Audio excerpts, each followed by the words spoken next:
Hello friends, welcome to my class. Last class में हम लोग सेट 1 का पढ़े थे और ये मैथ का सेट 2 है। हम लोग सेट 2 कंप्लीट करेंगे। पहले सेट 1 और ये क्लास 10th का। चलो स्टार्ट करते हैं। पहला क्वेश्चन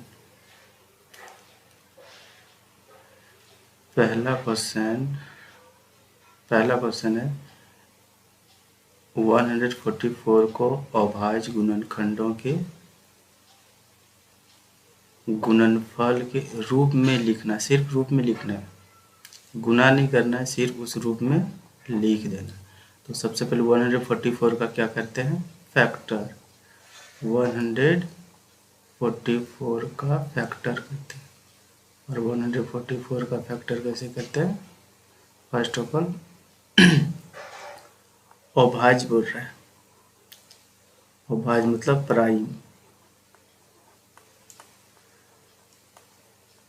फैक्टर करना है, मतलब अभाज्य गुणनखंड, यानी 2 से पहले लेंगे। 2 साते 14, 0, फिर 2 से लेंगे तो 35 दूना 70, 35 और 5 से बन जाए 35। तो हमारा क्या आ गया यहाँ पे,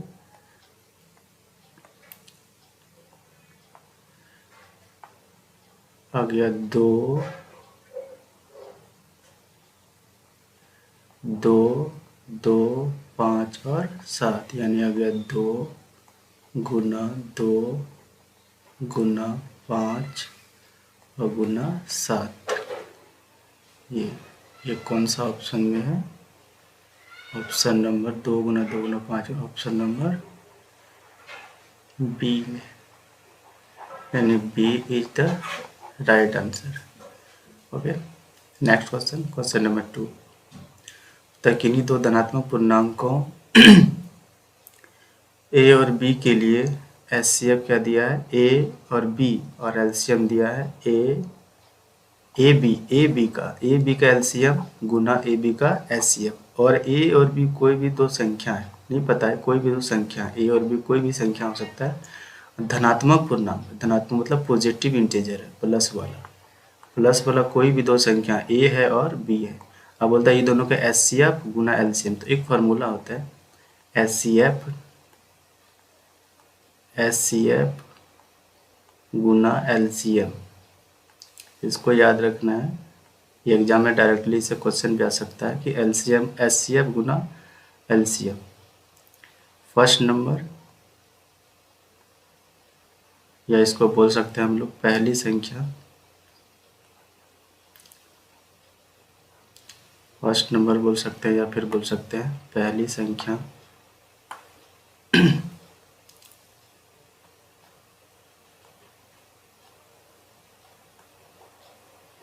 पहली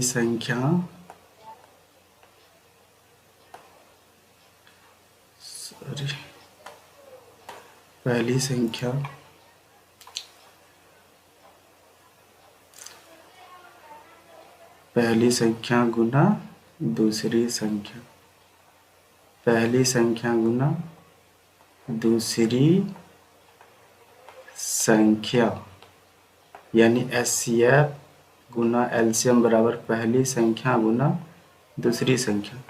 चूंकि यहाँ पे चूंकि यहाँ ए और बी दिया, ए कोई संख्या है और बी भी कोई संख्या है, और यहाँ भी ए और बी वही संख्या है, तो यही दोनों संख्या ए और बी का निकालना है। तो ए हो गया पहली संख्या फर्स्ट नंबर, और बी हो गया दूसरी संख्या सेकेंड नंबर। तो HCF into LCM equal to पहली संख्या गुना दूसरी संख्या, यानी ए गुना बी, और हमारा आंसर हो गया ए गुना बी कहाँ पे है? तो ऑप्शन नंबर सी, यानी आंसर हो जाएगा 2 का सी। नेक्स्ट क्वेश्चन है क्वेश्चन नंबर 3। क्वेश्चन नंबर 3 क्या है कि 45 और 60 का एचसीएफ निकालो। 45 और 60 का क्या निकालना है? एचसीएफ निकालना है। तो चलो एचसीएफ निकालते हैं। इसको 2 मेथड से बना सकते हैं।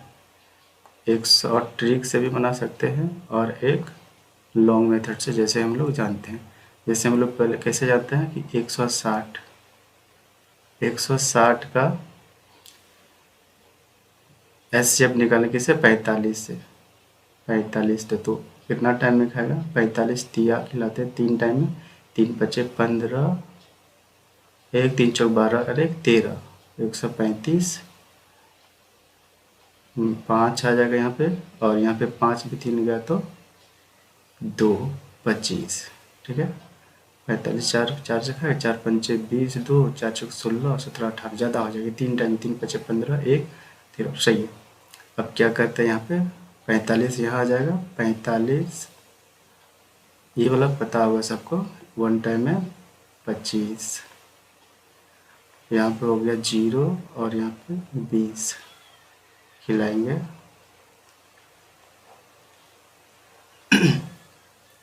1 टाइम में 20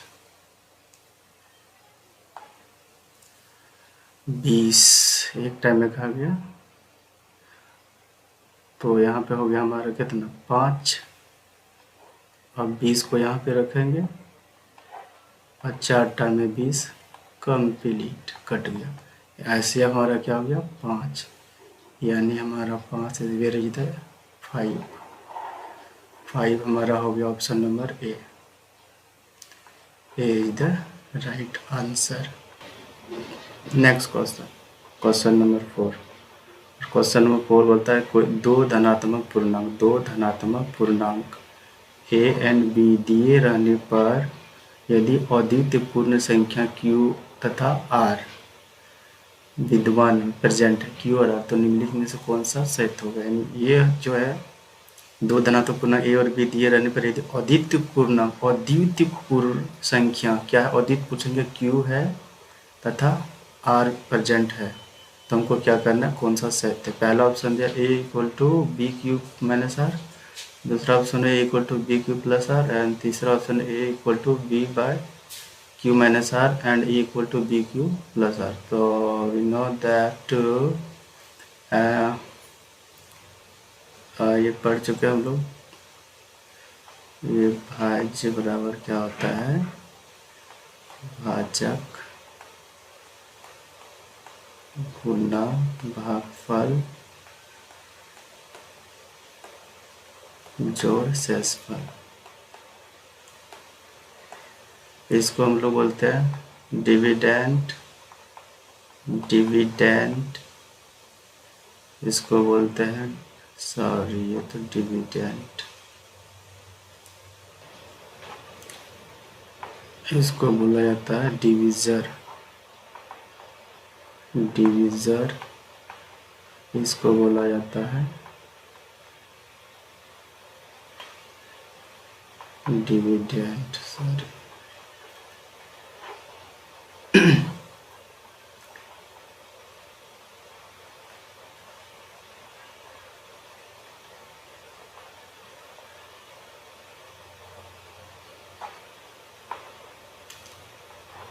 इसको बोला था डिविडेंड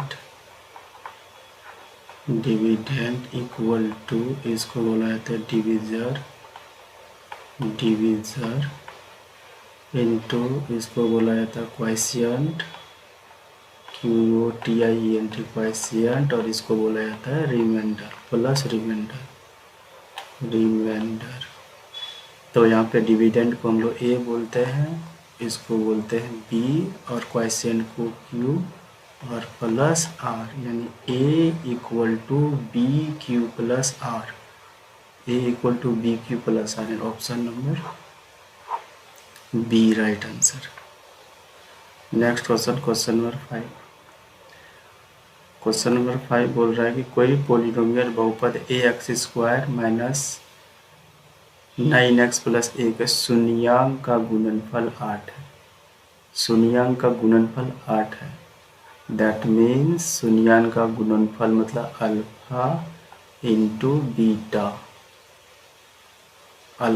बीटा इक्वल टू 8 दिया हुआ गिवन है ये दिया है alpha into beta equal to 8 दिया हुआ है alpha into beta equal to 8 जबकि इसका फार्मूला क्या होता है इसका फार्मूला होता है alpha into beta equal to C by A, ठीक है, सी बाय ए। तो यहाँ पे दिया हुआ है 8 यानी नीचे क्या हो जाएगा, 1 हो जाएगा, और जब नीचे 1 हो जाएगा तो सी का मान 8। और यहाँ पे क्वेश्चन दिया हुआ है, ये जो क्वेश्चन है यहाँ पे ए का मान फाइंड करना है। ए का मान फाइंड करना है मतलब हमको सी निकालना है, ये वाला सी निकालना है, ए नहीं निकालना है, क्योंकि यहाँ पे X square plus B X A X square plus B X plus C equal to 0, ये होता है पोलिनोमियल, इसको बोलेंगे क्वाड्रेटिक पोलिनोमियल। तो यहाँ पे सी का मान निकालना है, सी का मान क्या हो जाएगा 8, यानी आंसर हो जाएगा हमारा 8, और 8 प्लस में होगा, और यहाँ पे जो मान होता है यहाँ ए का मान होता है, नीचे क्या है 1, यानी 1 और 8, 1 और 8 आंसर, और हमारा आंसर हो जाएगा D number, D is right answer. Next question number 6 बोलता है अल्फा इंटू बीटा का बहुपद x square plus 2x plus 1 दिया हुआ है, तो निकालना है हमको 1 bye alpha plus 1 by beta. First time क्या करते हैं, इसको सॉल्व करते हैं, इसको सॉल्व कर लेते हैं, सॉल्व करने के बाद ही बनेगा, यानी सॉल्व करते हैं इसको लिखते हैं 1 बटे अल्फ़ा प्लस 1 बटे बीटा, लघुत्तम लेते हैं। जब हम लघुत्तम लेंगे तो यहाँ पर अल्फ़ा इंटू बीटा, जब अल्फ़ा को अल्फ़ा से भाग देंगे, जब इसको अल्फ़ा से भाग देंगे तो आएगा बीटा बचेगा, और बीटा को जब 1 से मल्टीप्लाई करेंगे तो हमारा यहाँ पे क्या हो जाएगा बीटा, और जब बीटा को फिर बीटा से भाग देंगे तो अल्फ़ा बचेगा, और अल्फ़ा को 1 से मल्टीप्लाई करेंगे तो अल्फ़ा, यानी अल्फ़ा प्लस, इसको लिख सकते हैं बीटा प्लस अल्फ़ा को अल्फ़ा प्लस बीटा भी लिख सकते हैं, बाय अल्फ़ा इंटू बीटा। अब इसमें क्या करते हैं अल्फ़ा इंटू बीटा, तो यहाँ पे देख रहे हैं अल्फ़ा इंटू बीटा का मान निकालना होगा, और alpha into beta, alpha plus beta का निकालना है मान, और अल्फ़ा इंटू बीटा, तो इसका मान हम लोग क्या करेंगे यहाँ से निकालेंगे, यहाँ से, चूँकि अल्फ़ा प्लस बीटा का फॉर्मूला होता है माइनस बी बाय ए, और अल्फ़ा इंटू बीटा का फॉर्मूला होता है सी बाय ए। तो सबसे पहले हम निकालते हैं माइनस बी बाय, ये माइनस फार्मूला में, फार्मूला वाला माइनस, और बी का मान, यहाँ पे बी का मान जो एक्स के साथ रहता है वो बी, जो एक्स स्क्वायर के साथ रहता है वो ए, और जो एक्स और के साथ नहीं रहता वो कांस्टेंट। तो यहाँ पे हो गया b का मान +2, तो यहाँ पे 2 डाल देंगे, और नीचे a का मान यहाँ पे 1 है, तो यहाँ पे डाल दिए 1, यानी हमारा हो गया -2, यानी अल्फ़ा प्लस बीटा का मान -2 निकला। अल्फ़ा इंटू बीटा का मान c बाई ए, सी का मान क्या है यहाँ पे 1 है, तो हम यहाँ पे 1 डालते हैं 1, और a का मान क्या है यहाँ पे 1 है, जैसे a का मान यहाँ पे 1 था, यानी a का मान यहाँ भी 1 ही होगा, दोनों बराबर होना चाहिए, एक को एक से डिवाइड किए तो 1, यानी अल्फ़ा इंटू बीटा का मान क्या हो गया 1।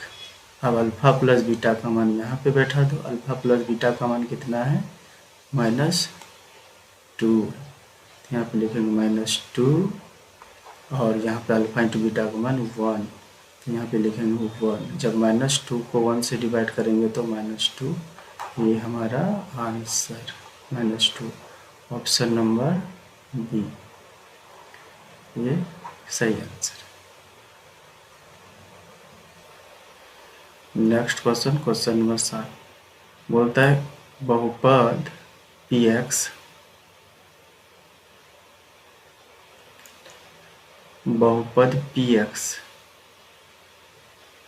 के लिए ग्राफ आकृति में दिया गया बहुपद के शून्यों की संख्या क्या होगी, यानी find the number of zeros zeros find कर, नंबर ऑफ जीरो, यानी एक्स एक्सिस को ग्राफ जितना टाइम काटेगा, एक्स एक्सिस को ग्राफ जितना टाइम काटेगा वो होगा नंबर ऑफ जीरोज। यानी यहाँ पे देखा एक्स है, यहाँ पे एक्स है, तो हम क्या करेंगे, एक्स वाले को काउंटिंग करेंगे, एक्स वाले को।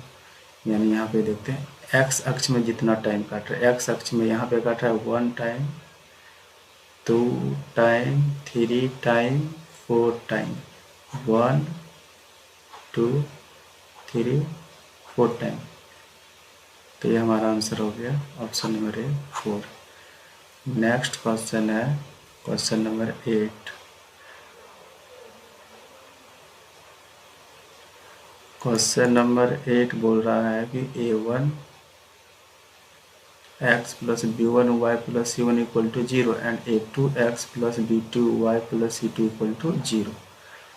तो a1 बटे a2 बराबर b1 बटे b2 बराबर c1 बटे c2, वो तो समीकरण युग्म होगा। यदि पहले डिटेल से जान लेते हैं कि a1 बटे a2 इक्वल टू b1 बटे b2 इस तरह का रहता है तो ये होता है अद्वितीय हल, अद्वितीय हल यानी यूनिक सॉल्यूशन, यूनिक सॉल्यूशन। एक हल यानी एक्स और वाई का एक मान देगा, एक ठो ही मान निकलेगा इससे, इस तरह का यानी यहाँ पर इक्वल टू नॉट होगा, यानी a1 equal to not.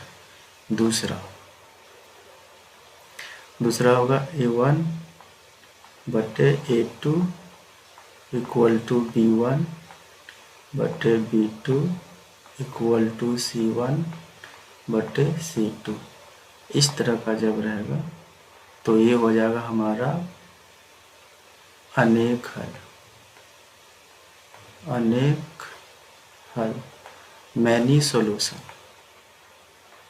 Many solution, अनेक हल। और लास्ट a1 बटे a2 इक्वल टू b1 बटे b2 इक्वल टू c1 बटे c2। और लास्ट में यदि इक्वल टू नॉट रहेगा तो ये हो जाएगा कोई हल नहीं, कोई हल नहीं, नो सॉल्यूशन। इसका ग्राफ होगा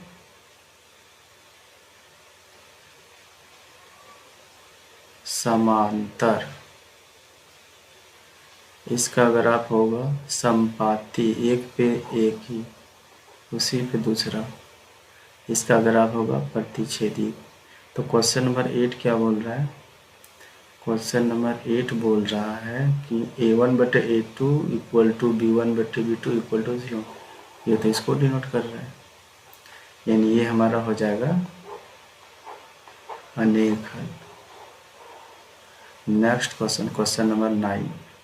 रेखाएं दिया है इतना, यानी 3x प्लस 2ky के दिया है 2 और 2x plus 5y plus 1 equal to 0 समांतर है, तो k का मान ज्ञात किया। बस इसी में पुट करते हैं। तो यहाँ पे क्या आता है, k का मान फाइंड करना है।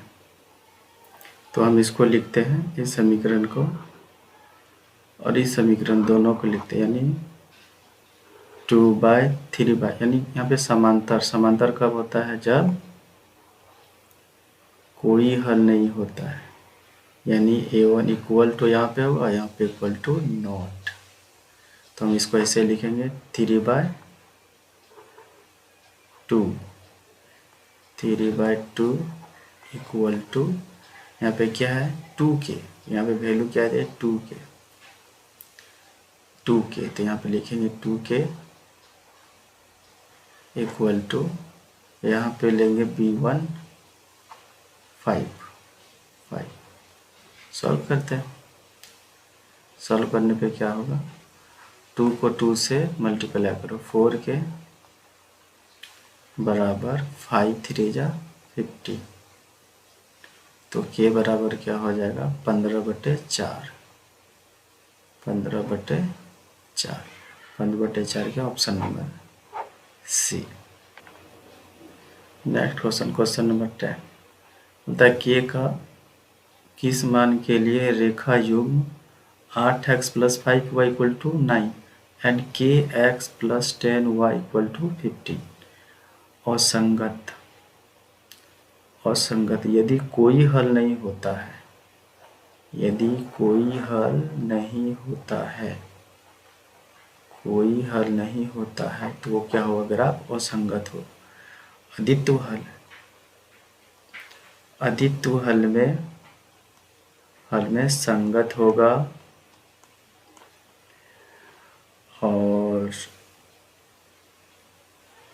मैनी सॉल्यूशन मतलब अनेक हल में भी संगत होगा।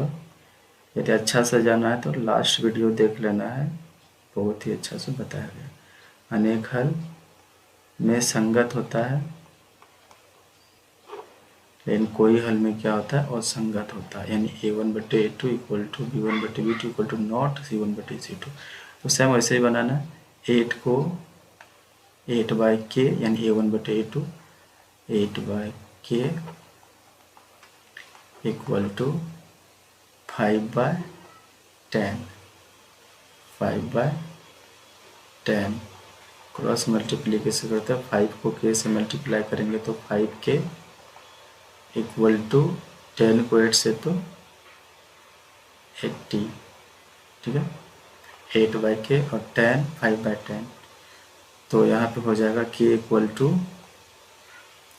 80/5 यानी 5 × 5 5 6 k = 16। Where is the k = 16?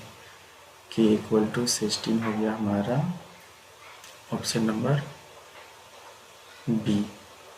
Same to same 11 number है। Next question, question number 11।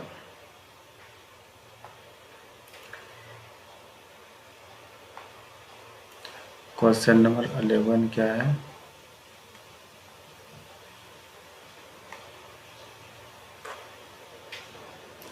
Next question, question number 11। The समीकरण युग्म 5x + 3y = 4 and 3x - 2y = 10 का हल होगा। यानी x की जगह बैठाना, x के पहला ऑप्शन था x की जगह 1 लीजिए और y की जगह -1 लीजिए, और यहाँ पे x की जगह 1 बैठाओ और y की जगह -1 बैठाओ। यदि 4 आ गया तो ऑप्शन नंबर यही होगा, और नहीं आया तो गलत। तो सबसे पहले ऑप्शन नंबर हम लोग बी लेते हैं। आई होप कि बी से आ जाना चाहिए। पहले लिख लेते हैं इक्वेशन को। इक्वेशन है हमारा 5x + 3y + 4। तो यहाँ पे x की जगह क्या बैठाना है? x की जगह 2, तो 5 × 2 + 3 × y की जगह क्या बैठाना है? -2 = 4, यानी 4 आना चाहिए। तो 5 × 2 = 10 -3 × 2 = 6, 3 दूना 6 और बराबर 4। तो यहाँ पे 10 में 4 गया तो 4 और इधर भी 4, यानी दोनों तरफ इक्वल आ गया। सेकेंड इक्वेशन का भी बैठाना होगा, सेकेंड इक्वेशन को भी सेटिस्फाई करना चाहिए। तो सेकेंड इक्वेशन क्या है? सेकेंड इक्वेशन है 3x, यहाँ पे 3x - 2y = 10। तो x की जगह बैठाना है क्या? 2, तो यहाँ पे लेंगे 3 × 2 - 2 और y की जगह क्या बैठाना है? -2 और आना चाहिए कितना? 10। तो 3 दूना 6 माइनस माइनस प्लस, ये माइनस और ये माइनस, प्लस हो गया 2 दूना 4 और इधर कितना है? 10 और इधर भी आ गया 10, यानी दोनों को बराबर हो गया, सेटिस्फाई कर गया। यानी ऑप्शन नंबर बी। यदि ए में बैठाएंगे, बी में सी में बैठाएंगे और डी में तो नहीं आएगा, बी का ही आएगा, इसलिए आंसर हो गया बी। नेक्स्ट क्वेश्चन चलते हैं, क्वेश्चन नंबर 12, और ये बहुत ही आसान है। मतलब एक ए, यदि x = a और y = b, x = a दे दिया वैल्यू, 1 2 3 नहीं दिया, a दिया, और y = b, 1 2 3 नहीं, b दिया, तो बोलता है इक्वेशन x - y = 2 और x + y = 4 का हल है। सिंपल है, हल करने से तो बहुत लंबा बनेंगे, लेकिन हम लोग शॉर्टली बनेंगे। यहाँ पे देखो क्रमशः दिया है, ए और बी का मान क्रमशः होगा, मतलब ए का मान पहला वाला होगा, क्या ए का मान 3 होगा, क्या बी का मान 5 होगा, क्या ए का मान 5 होगा या फिर 3 होगा, क्या 3 होगा या 1 होगा, और डी नंबर बोलता नहीं -1 होगा और 1 होगा। सब अलग अलग बोल रहे हैं, यानी कोई तो सच बोल रहा है और 3 इसमें झूठ बोलने वाला है। तो कौन झूठ बोलने वाला है देखते हैं। सबसे पहले इक्वेशन को लिखते हैं यहाँ से, इस इक्वेशन को लिखते हैं। इक्वेशन क्या है, x - y = 2 है, ठीक है। तो ऑप्शन नंबर 1 लेते हैं, ऑप्शन नंबर 1, ऑप्शन नंबर 1 मतलब ए का मान 3 लेते हैं। यदि हम यहाँ पे 3 ले लेते हैं, माइनस y का मान 5 ले लेते हैं, तो समीकरण का कहना था कि 2 आना चाहिए, लेकिन यहाँ पे घटा कितना आ रहा है, -2 आ रहा है। ये तो झूठ बोल रहा है, यानी ऑप्शन नंबर 1 नहीं होगा, ठीक है। ऑप्शन नंबर 2 लेते हैं, ऑप्शन नंबर 2 लेते हैं, मतलब ऑप्शन नंबर 2 लेते हैं और ऑप्शन नंबर 2 में बैठाते हैं मान, यानी x माइनस, समीकरण क्या था, x - y = 2, बोलता है x में y को माइनस करेंगे तो 2 आएगा, जबकि यहाँ पे a का मान 5 है, तो यहाँ पे 5 रख देंगे, 5 माइनस y का मान क्या बोल रहा है, 3, तो यहाँ पे b का मान 3 इक्वल टू, यहाँ पे 2 आ रहा है और इसको भी माइनस करने पे 2 ही आ रहा है, यानी 2 = 2, यानी सेटिस्फाई कर गया। लेकिन समीकरण 2 को भी सेटिस्फाई करना चाहिए, समीकरण 2 को भी सेटिस्फाई करना चाहिए। ये तो सेटिस्फाई, लेकिन समीकरण 2 में क्या है, 5x + y = 4 आना चाहिए, तो 4 आ रहा है। देखो यदि हम समीकरण बैठाते हैं, इस समीकरण में बैठाते हैं, तो x + y = 4, और यहाँ हम क्या लिए थे, 5 और 3 लिए थे, तो 5 और 3 लेते हैं, तो कितना हो रहा है, इसका कहना है 4 आना चाहिए, लेकिन यहाँ आ रहा है 8, ये तो गलत आ गया। एक को सेटिस्फाई करता है और दूसरा को सेटिस्फाई नहीं करता, इसका मतलब ये भी ऑप्शन गलत। हम लोग ऑप्शन नंबर 3 लेते हैं। चलो यहीं पे ध्यान से देखो थोड़ा सा, यहाँ पे 3 रख देंगे, x की जगह 3, और यहाँ पे रख देंगे y की जगह 1, 3 रख दिए और क्या रख दिए, 1, वेट, ए भी गलत हो गया और बी भी गलत हो गया। अब हम लोग चलेंगे ऑप्शन नंबर सी लेते हैं और मान रखते हैं, तो लिखते हैं x माइनस, दोनों समीकरण को पहले लिखते हैं और एक एक करके मान, और दूसरा समीकरण क्या है, यहाँ से x + 4 equal to x + y = 4, तो x का मान क्या है, 3 है, और यहाँ पे क्या है, 1 है, तो यहाँ पे लेते हैं 3 - 1, इधर 2 है और 3 में गया तो 2 ही हो रहा है, इसका मतलब इसको सेटिस्फाई करेगा। यहाँ पे है 3 + y का मान 1 बैठा होता, इधर है 4, तो यहाँ भी 4 = 4, यानी सेटिस्फाई कर गया। ये ऑप्शन नंबर सी, 3 और 1 क्या होगा, रह जाएगा। नेक्स्ट क्लास में आगे पढ़ेंगे। यदि वीडियो अच्छा लगता है तो अधिक से अधिक शेयर करें अपने दोस्तों के साथ और चैनल को सब्सक्राइब करें, ताकि इस तरह का वीडियो आगे भी बनाते रहें। नेक्स्ट क्लास में पढ़ेंगे 13 नंबर क्वेश्चन से।